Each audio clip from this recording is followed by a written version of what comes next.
Oh, it's a bit dark, isn't it? Let me just sort the lighting out. That's better. Okay, so just rubbing your hands together.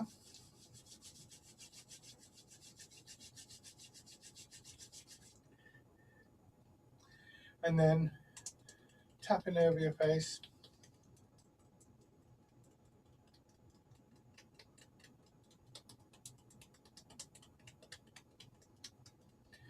Over your head and neck.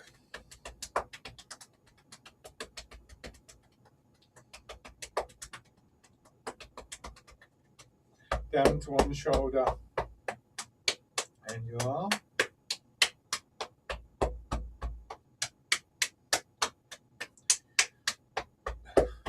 And then onto the other side.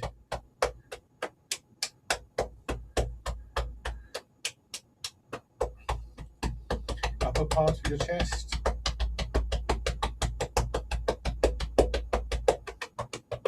And belly.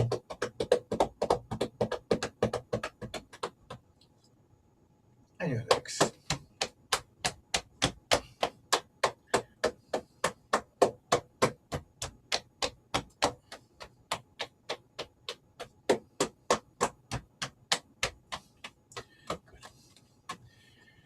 Sitting back.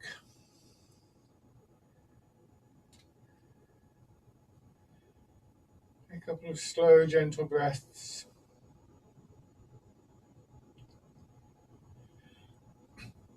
And just thinking about your breathing a little. With the support of the back of your chair like this, it's quite a good position to just think about this breathing from the belly. We normally only breathe into the top part of our chest. I did see a figure once that said that this is from British Medical Association, that we only actually breathe in something like 40% of our lungs in any given breath, or something along those lines. Well, it's never going to be 100%, but you can improve that. So just place your hands sort of over your belly, just below your navel, and see if you can feel, as you breathe in and out, just a slight rise and fall there. If you can't, just deliberately a couple of times, only a couple of times, push your hands up and then just relax and let them drop down, just to get used to that action, this expansion in your belly.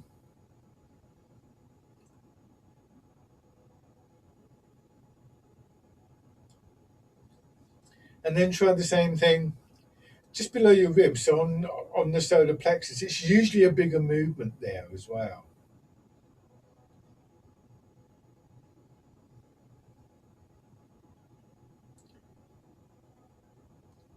And what we want to work towards is if you drop one hand down, you want the lower hand to move before the top hand. So bottom hand pushes out, then the top hand, and that reverses for the out breath. So the in breath starts with this expansion in your belly, and then up into your solar plexus, and of course then into the chest, and then back down.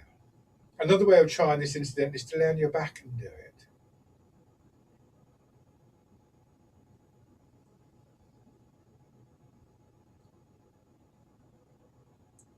And again, don't do too many because it's quite strong to start off with.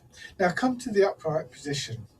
So one of the problems is, as soon as we come to the upright position, we lose the softness of the muscles. We often kind of tighten up. So this is where breath and posture are very interlinked. So I wouldn't expect you to be able to breathe like that necessarily in the upright posture without significant practice.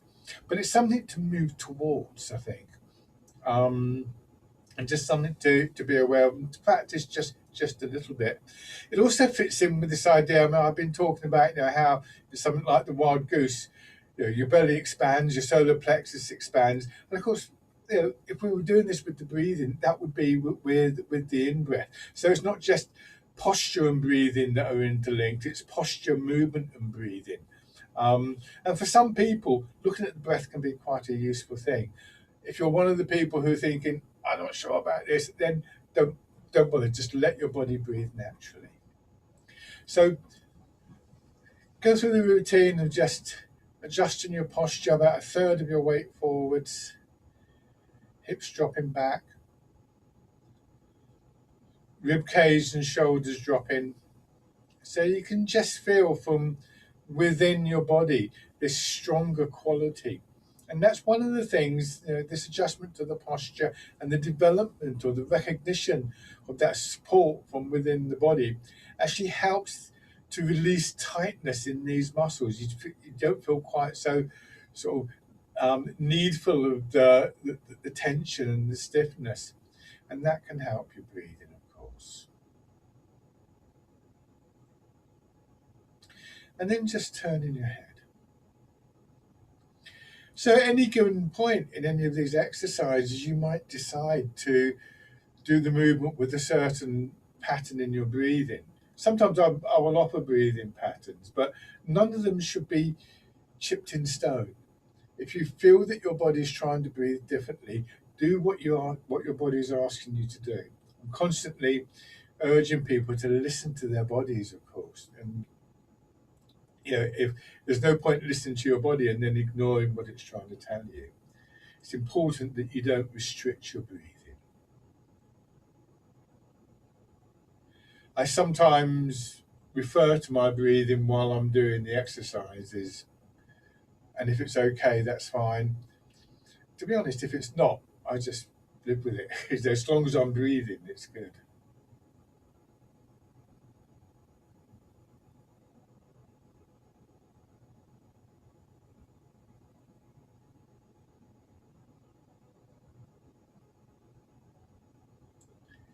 And then your shoulders.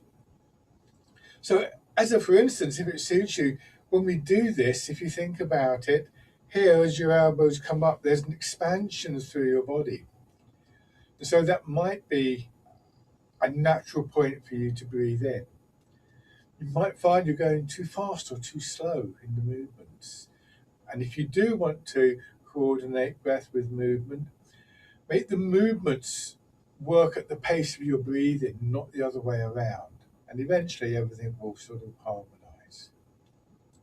And then going forwards.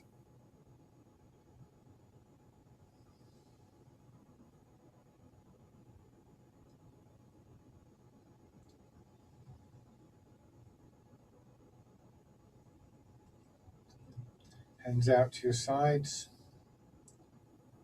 And changing. The rotating movement.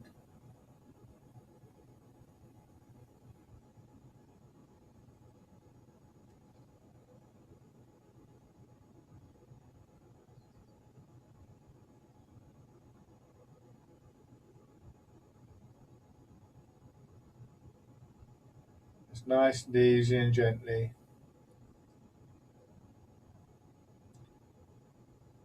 So again, with this movement backwards, you may feel an expansion in the front of your body, and therefore it may be appropriate to take a breath in. Notice I'm being very cautious here.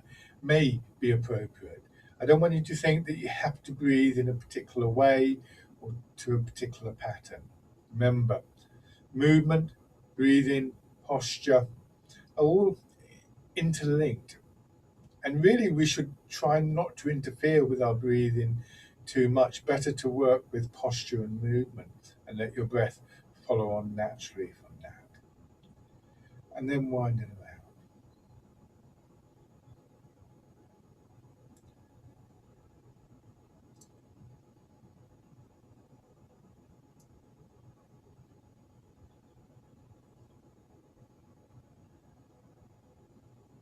And then go back in the other direction.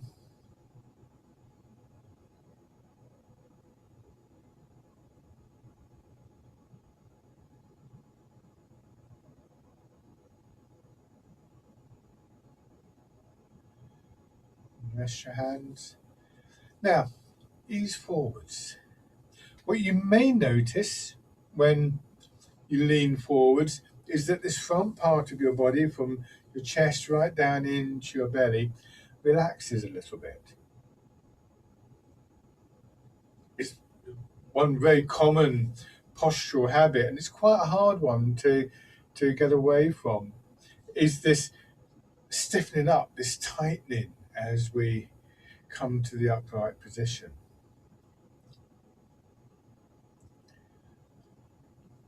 If you've done first aid training, for instance, one of the things they'll tell you to do if somebody's having an asthma attack is you get them to sit down in front of a table, you put a cushion in, and you get them to lean forwards.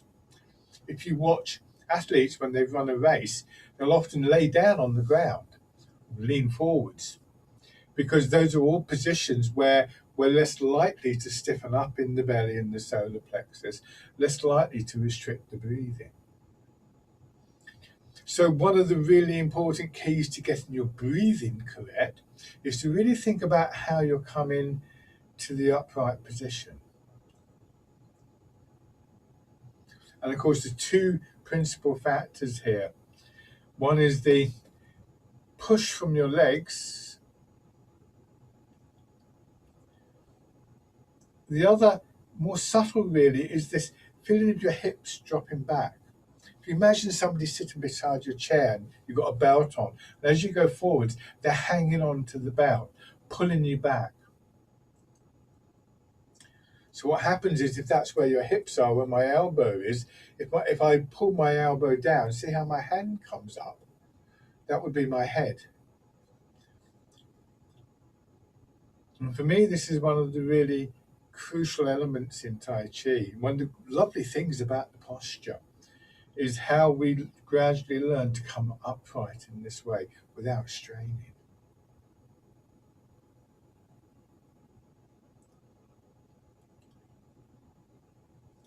And then turning.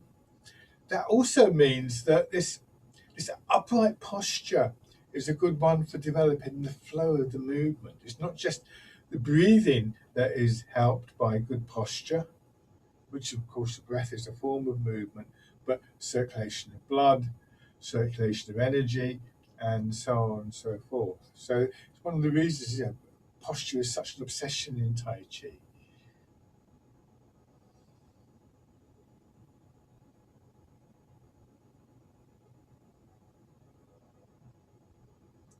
And then turn the other way.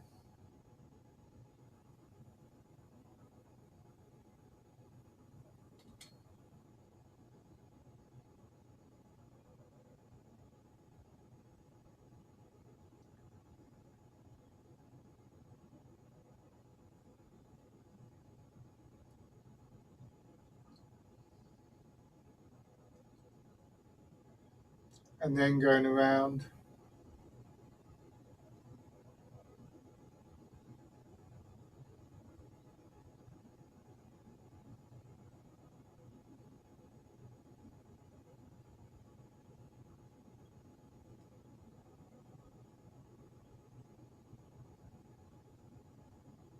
And back the other way.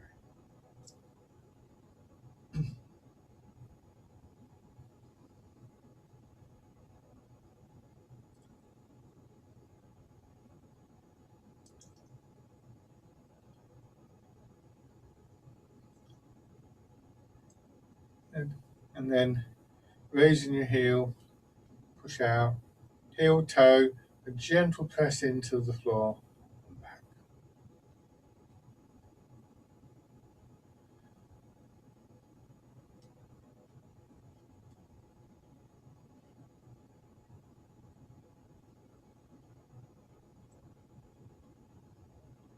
And on the other side.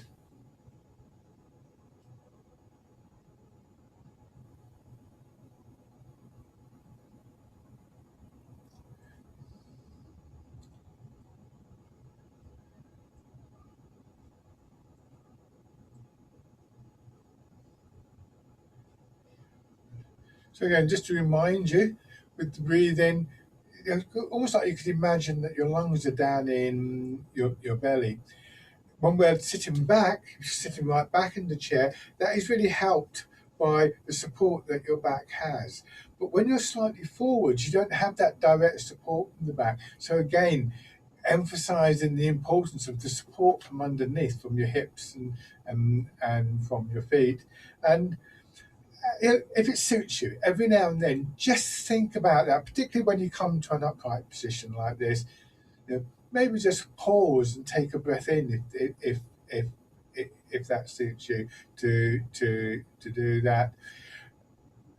Gradually your breath will harmonize. If it's at all a worry to you, if it's at all a problem for you to think about your breathing, focus on something different. Even if I'm talking about the breath, focus on the imagery of the movement or whatever, because your body knows how to breathe, basically. Essentially, like so many things in Tai Chi, what we're trying to do is to take away the obstructions rather than to make the body do something. We can move with grace, we can move in a rooted way, etc., etc., etc. When we're not resisting that, it's like being in water and simply relaxing and allowing the water to support you. It's not easy. Don't get me wrong, but sometimes it's better not to worry about things. Continue to enjoy the movement. So hands behind a little bit, and going forwards with this curving movement now. Gentle push from the feet, hips sinking back, drawing your head and your shoulders up. Thinking about that stronger feeling within your body, that denser feeling deep in your body, supporting you. Trying to feel that working for you, and just allowing for a much smoother flow of movement through your body as a result.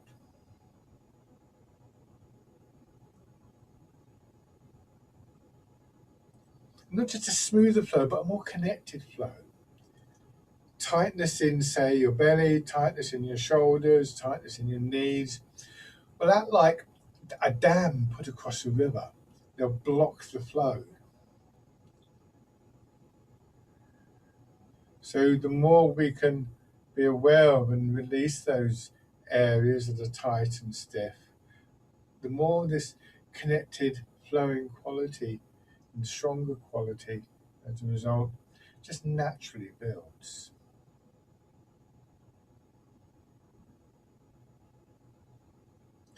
And then fisherman cast a net. Remember, the term that we use to cover all of these things is that we cultivate these qualities. And if you're a gardener, you'll know that you don't grow the plant. You put a seed in, or you put a cutting in or something like that. And then what you do is you weed, you water, whatever else you do to help the plant grow. You actually help to maintain an environment within which the plant just grows quite naturally. So many of these things that I talk about in the sessions, the basic qualities, are really there to help you to maintain the environment within which the movements work. So fishermen cast a net. Imagine just throwing a sheet out over a bed or rolling a carpet out on the floor.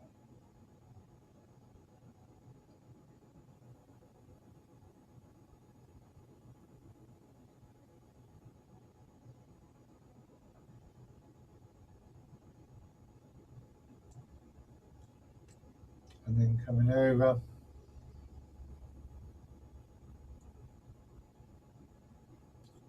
Trying to remember not to strain in your shoulders. Simply notice the angle of your arm as it swings out from your body. Maintain that angle. Feel the hips dropping back, pulling your shoulders up. And then your shoulders will just pull a little bit on your elbows. Your elbows will pull on your wrists. Your wrists will pull on your fingers. Everything will follow quite naturally.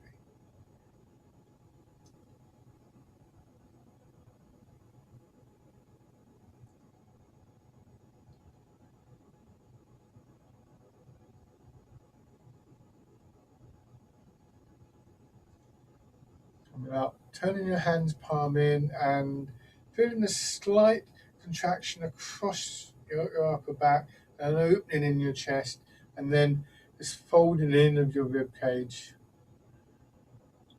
And maybe feeling that opening and closing in front and back, not just in the upper part of the body, but down in your belly, lower part of your back. So it feels as though your whole body is involved in this one simple movement, because you've got all these movements going on in the upper body, driven by the transfer of your weight between your feet and your hips.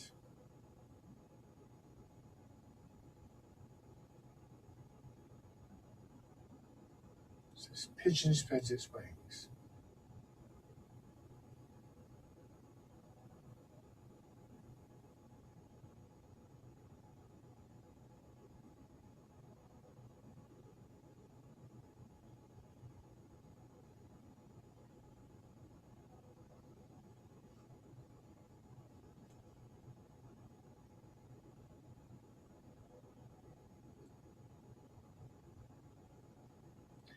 So this is quite a big movement, isn't it? It's quite a lot of movement, quite a lot of energy here. So there's an interesting transition when we move to pushing a wave. I get to here, I just let my hands drop in here and watch my elbows. As I go forwards, I'll exaggerate. It's like I'm sort of pushing my elbows in. So again, there's that closing in the chest. And it's like all this energy is now being very smoothly pushed through a smaller space.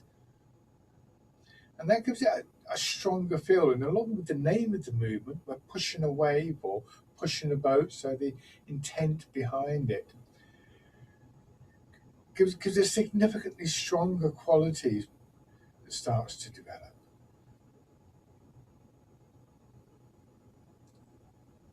I sometimes think it's a bit like if you've got a hose pipe and you're watering the garden and you decide you want the water to go a bit further, you just close off the gap a bit, don't you? You put your finger over the, or halfway across, put your thumb halfway across the hole at the bottom of the hose pipe, and the water comes out that much stronger. So it's this kind of slightly more compact, economic quality, rather than a shove with the arms, that creates the stronger feeling. And then here, punch with both fists.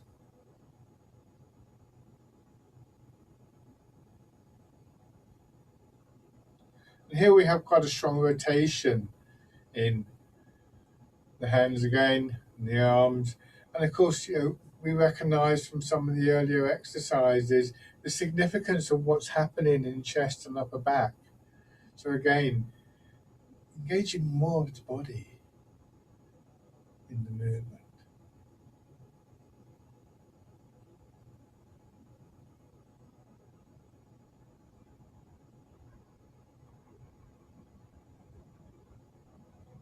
So it's quite interesting how we build and develop this inner strength in the body. Not by not simply by kind of the conditioning the muscles, but a much more subtle quality to develop this internal strength, not least of which is the way that we use the mind. So now we're going to go back to pigeon spreads its wings and just do these three movements in a little sequence. Pigeon spreads its wings, shows us just how much potential energy there is there. Pushing away or pushing the boat just focuses that energy a little bit, and a little bit more as we go into punch with both fists.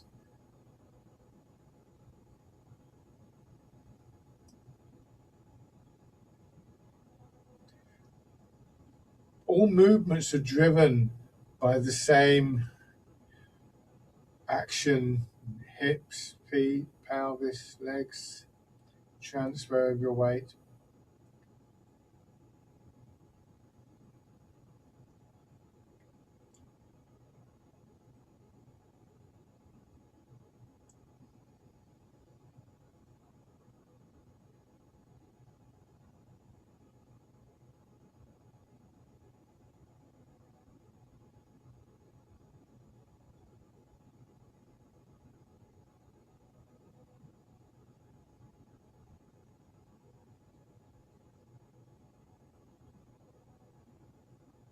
One more round.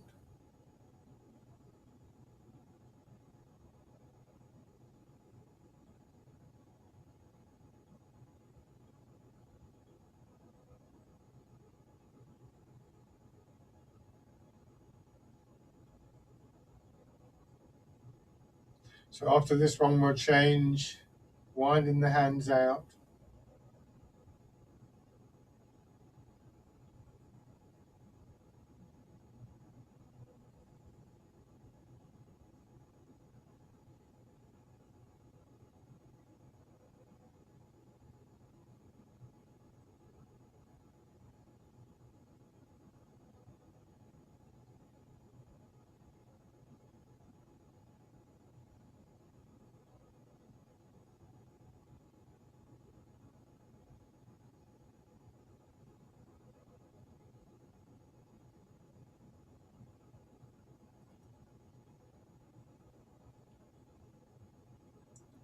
One more time.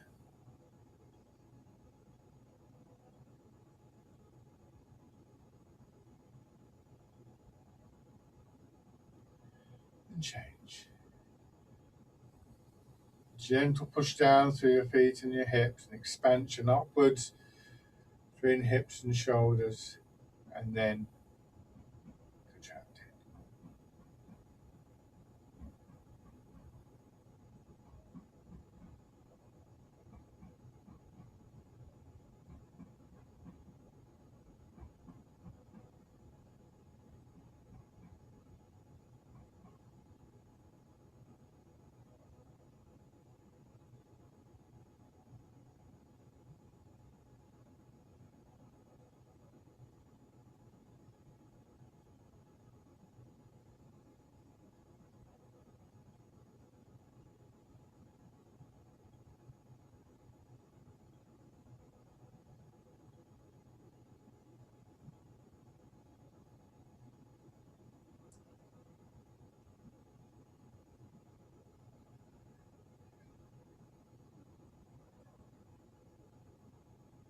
One more time.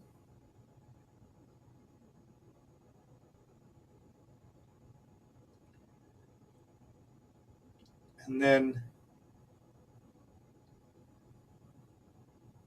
wild goose.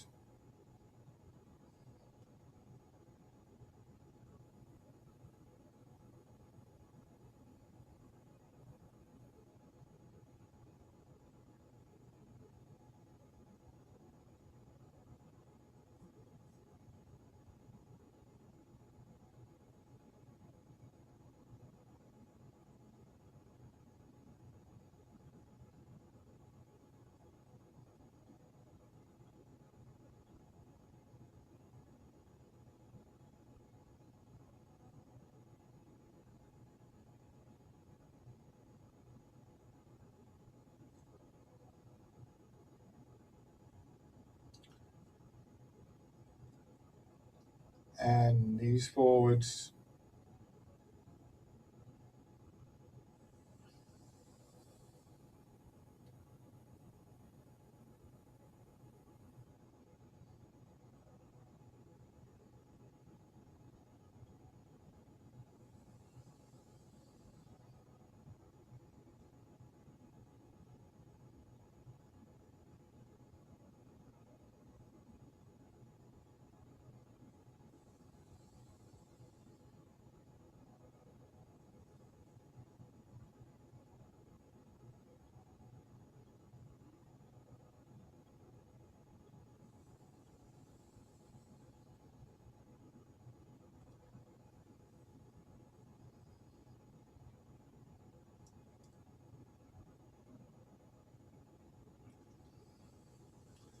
Okay, now fisherman. Oh, sorry, not fisherman Cole. What am I talking about? Dragon plucks the stars from the sky.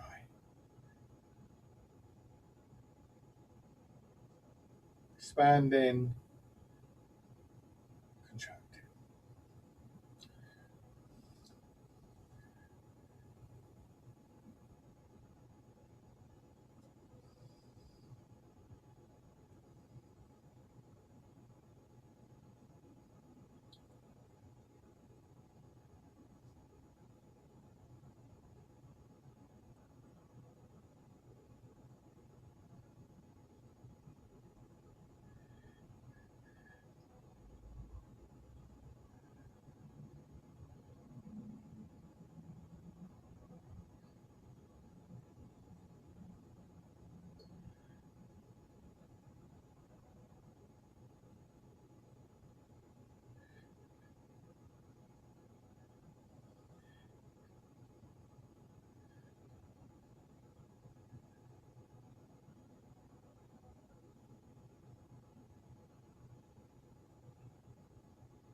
One more on each side.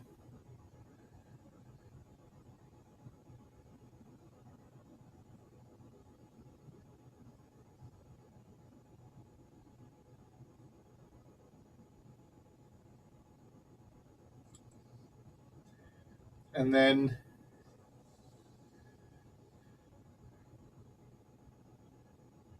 pushing up.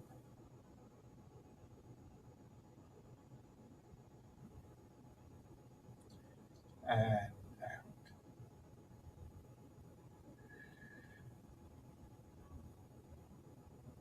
All of these movements, the expansion, I talk about it being a push down into the ground.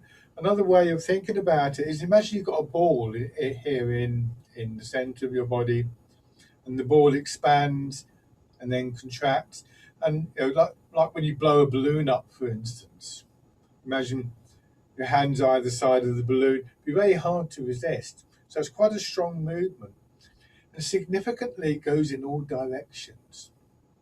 So when you expand in the belly, when the ball expands or the balloon expands, not only does it end up pushing your arms out, it will push your head up. It will also push your hips and your feet down. So it's a different perspective on the same movement. There's a bit of a chicken and egg situation going on here. The feet and the hips push down because the ball expands, but to an extent, the ball expands because the feet and the hips are pushing down. So it's just a different view of the same movement. Both are valuable, so I'm not trying to say that one is better than another. Just it's good to take a different perspective.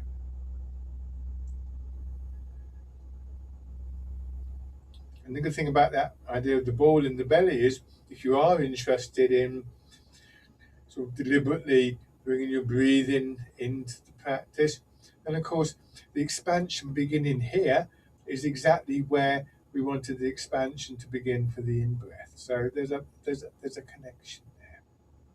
And this time we're going to add the inner two movements, and of course they too depend on a movement in that middle part of your body, the area between your hips and your waist.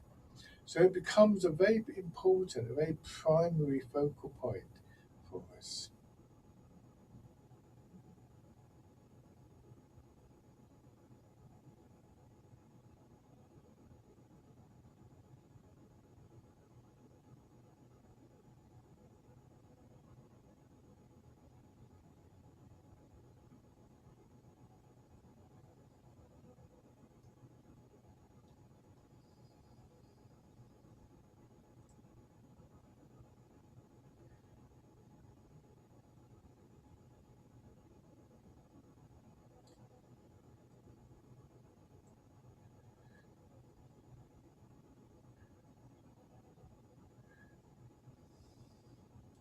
Now, scooping the sea and looking at the sky.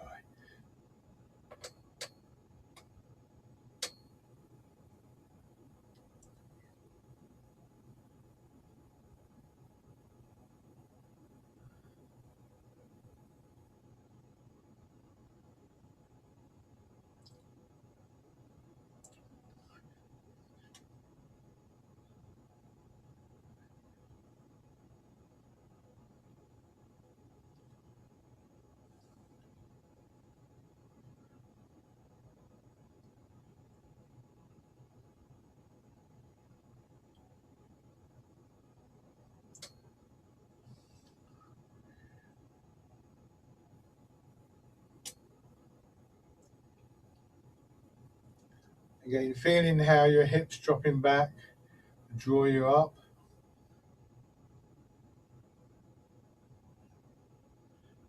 And then change into grasping the tiger's ears, extending out. And again, it's the dropping back of your hips, the yielding. You're allowing your hips to drop with the pull of gravity that brings you back to the upright position, draws you back in. So we shouldn't, in theory,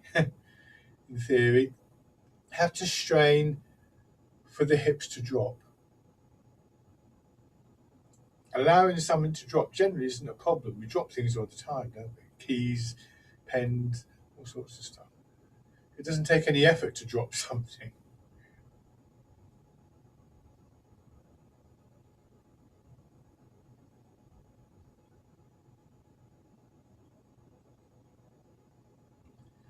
And then on the other side,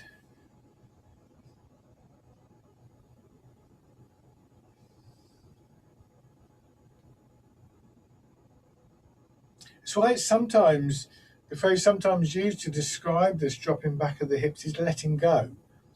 Not a favourite phrase of mine, although it's quite accurate, because I think it makes it sound too easy in a way. But again, rather than forcing our hips back and down, rather than forcing the weight down, try and cultivate the environment that allows them to drop quite naturally.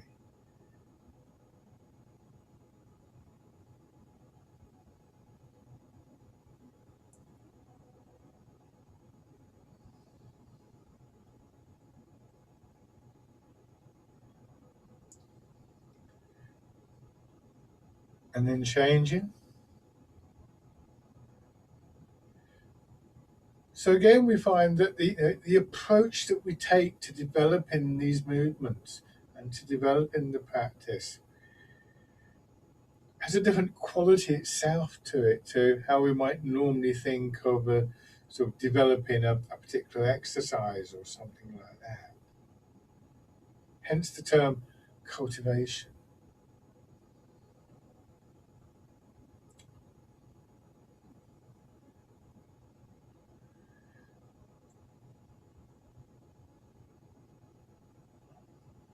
One more time.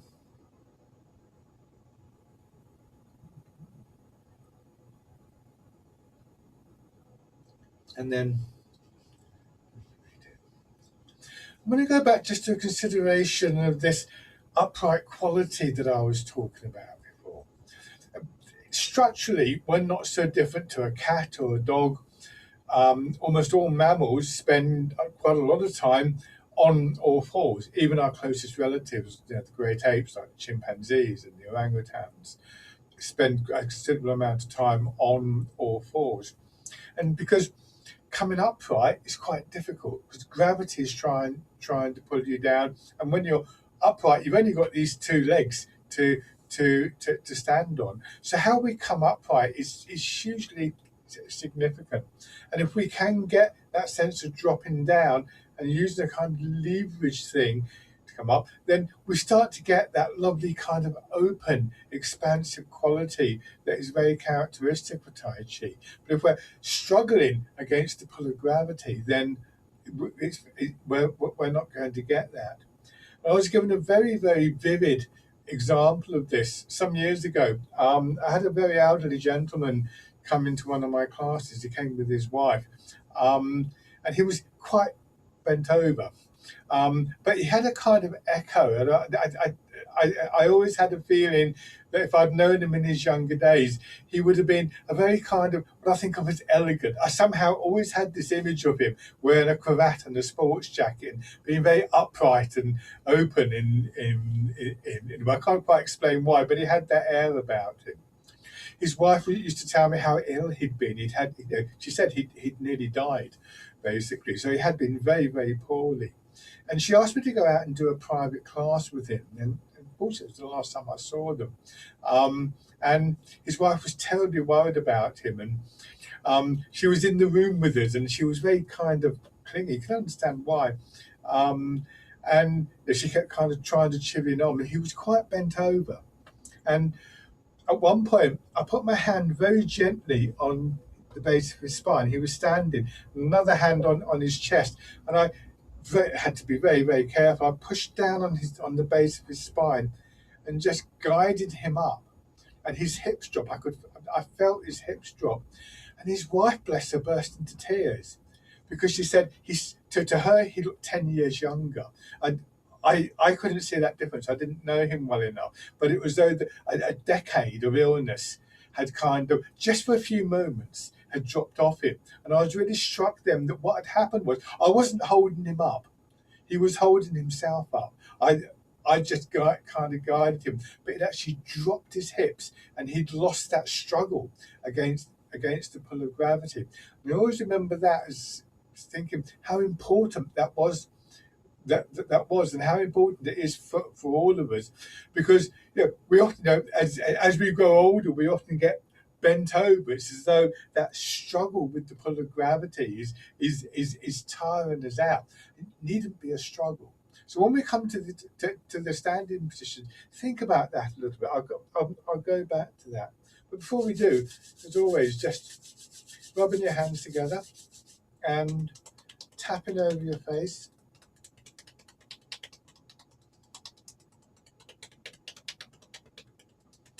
Over your head and neck.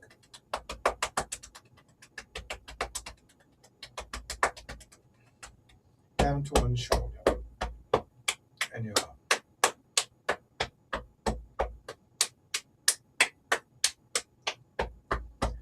And then the other side.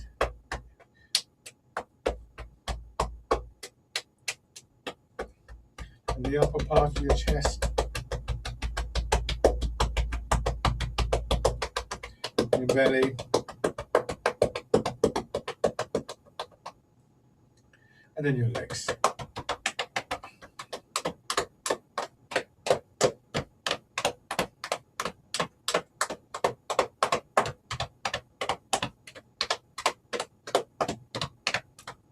Good. And then stand.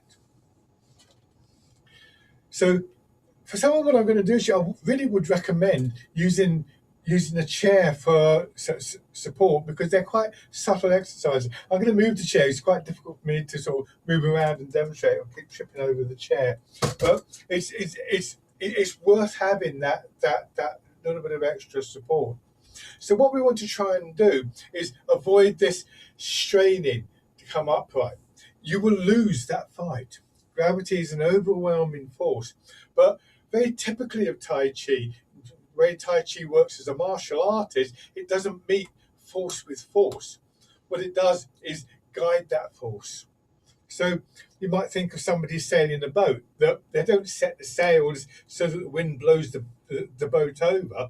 They set the sails so that the wind, which might stop you moving or might capsize you, actually pushes you along.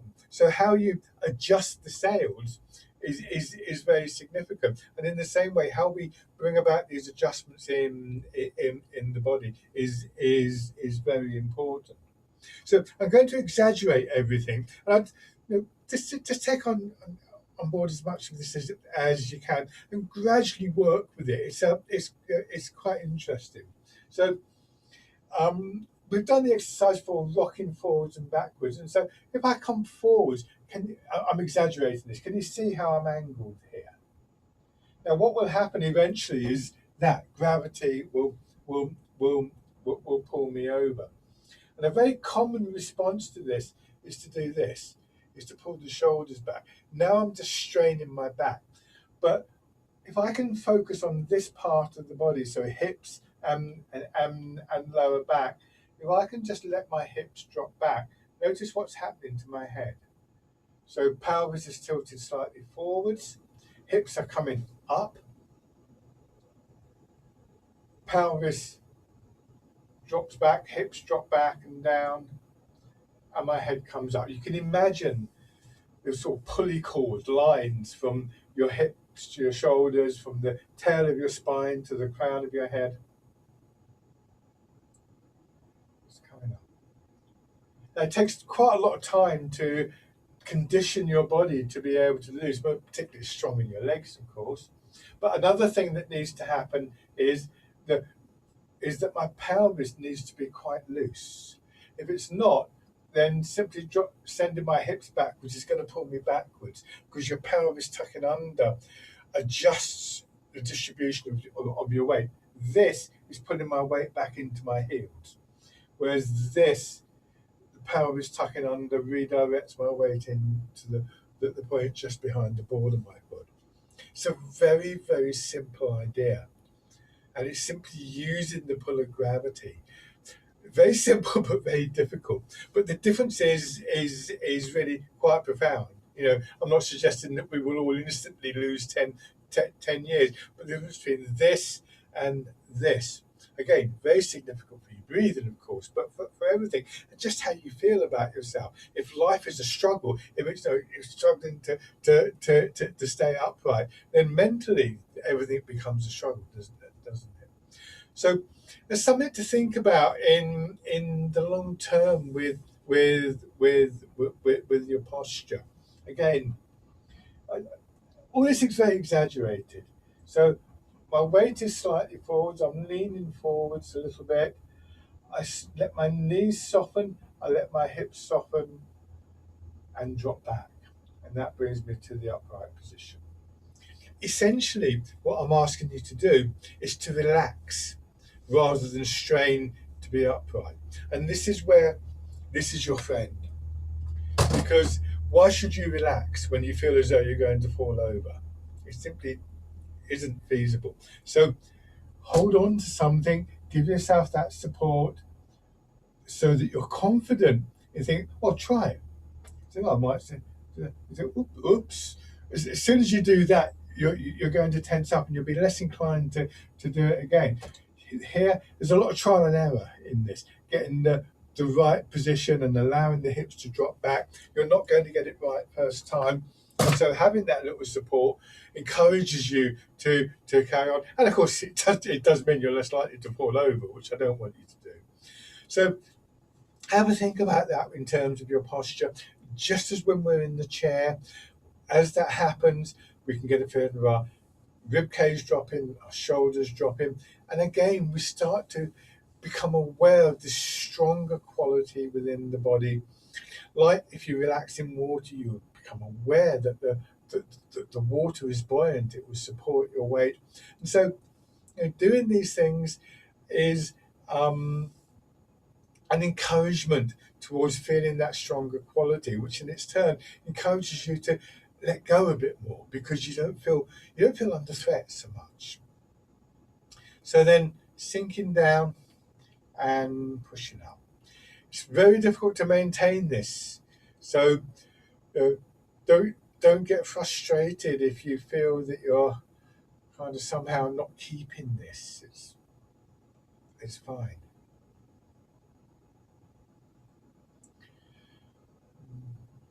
We gradually move towards these things. When we feel it, we get the odd glimpse of this lovely open quality. And yes, that's where the breathing and your movement and so on and so forth develop. It might even be in the process of moving, you realize, oh, I'm tight in my shoulders. And we get used to that sort of letting go quality.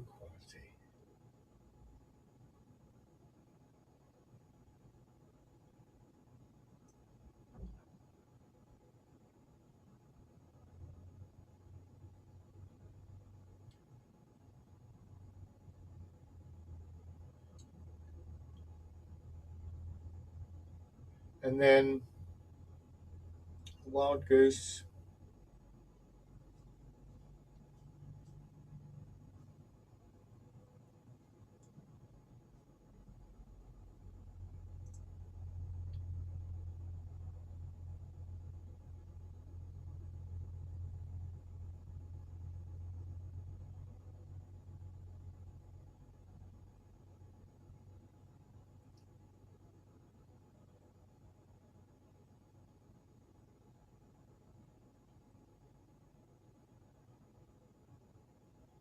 And part in the clouds.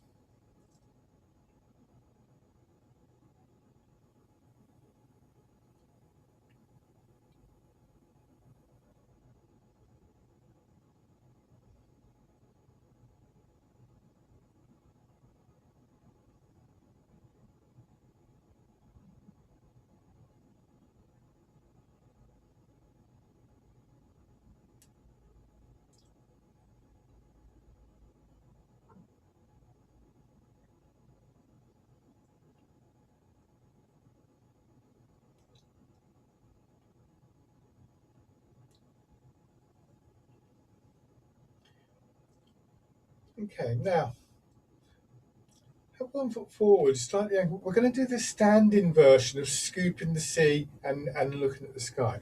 I'm going to do this quite big so you can see what I'm doing, hopefully.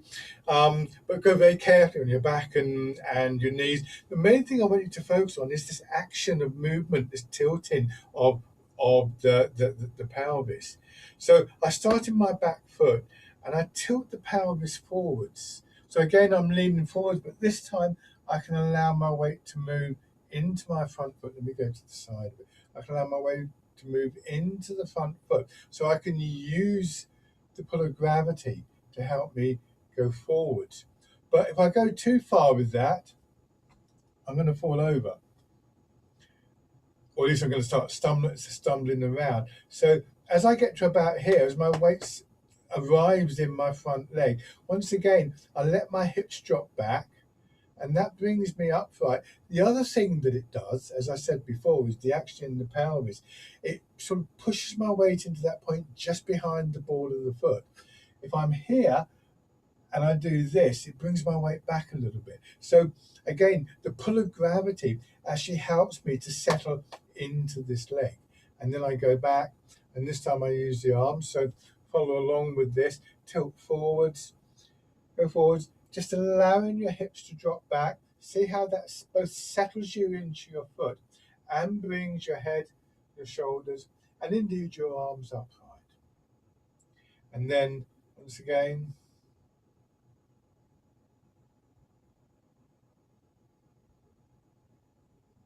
scooping the sea and looking at the sky.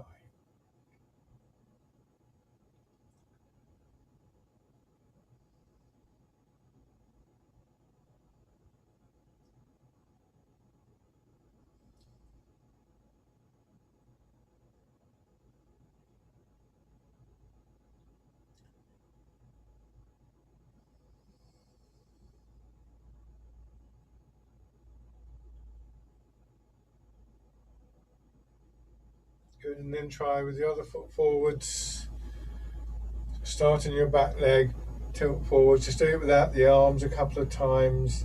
It's that same action using the chair, isn't it? Hips dropping back, bring your shoulders up. But perhaps a bit more obviously connected also with the transfer and the settling of your weight. And then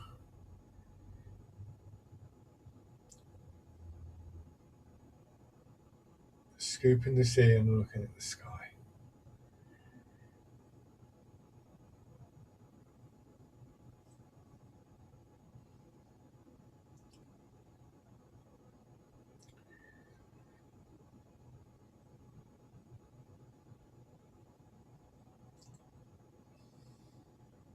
One more time.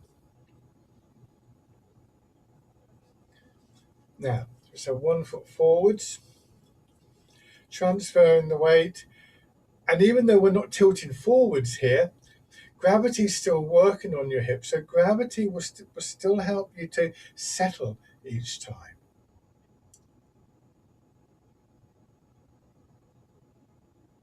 Which means that we have the potential to be able to move with this open quality that allows for that lovely fluidity of movement. So then, fisherman cast a net. So the flow of the movement, which is so characteristic of Tai Chi and which is so attractive in Tai Chi, is actually enabled by the rooting down, by the letting go in your hips. Again, all of these things are gradually and gently cultivated through the body.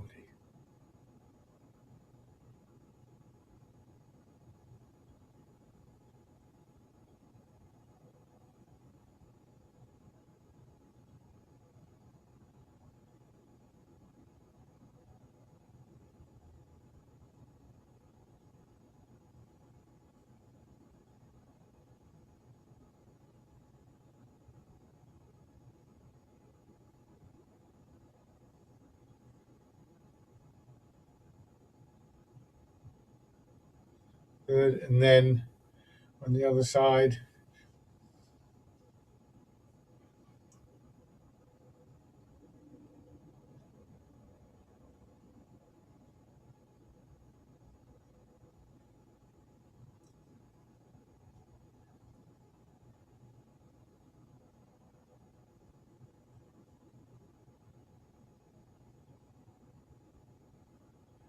your arms following, fisherman casting out.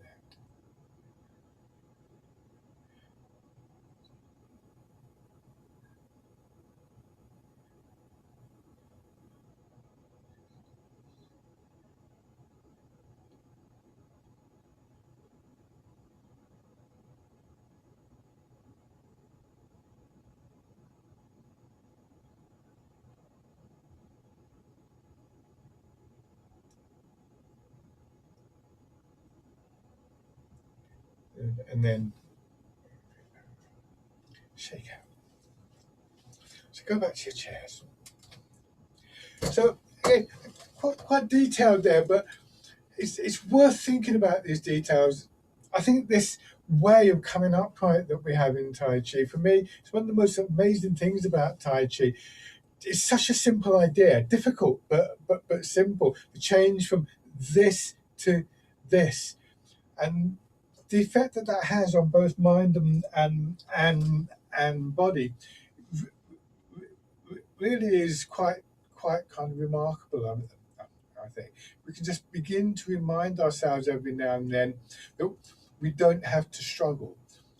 And as I said, if simply being upright, moving around is a struggle, then our entire life becomes a struggle. So it's not just the body that it has an effect on. And I love this very kind of what is sometimes described as a regal quality. When we're upright, it's not a forced upright, it's not a strain, it's a kind of opening up. Again, I was talking about gardening and plants. I'm no gardener, by the way, but the way a flower opens when it's got good roots, and which I think is a lovely image.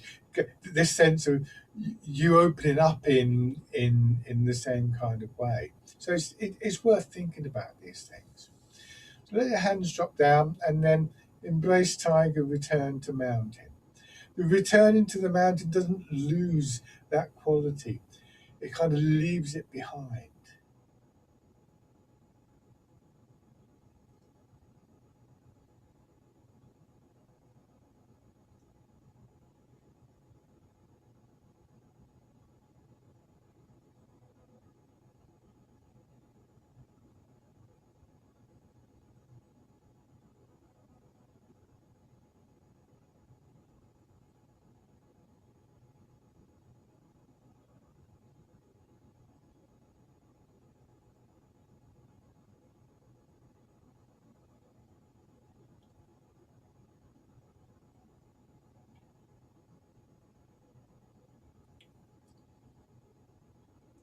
And rest.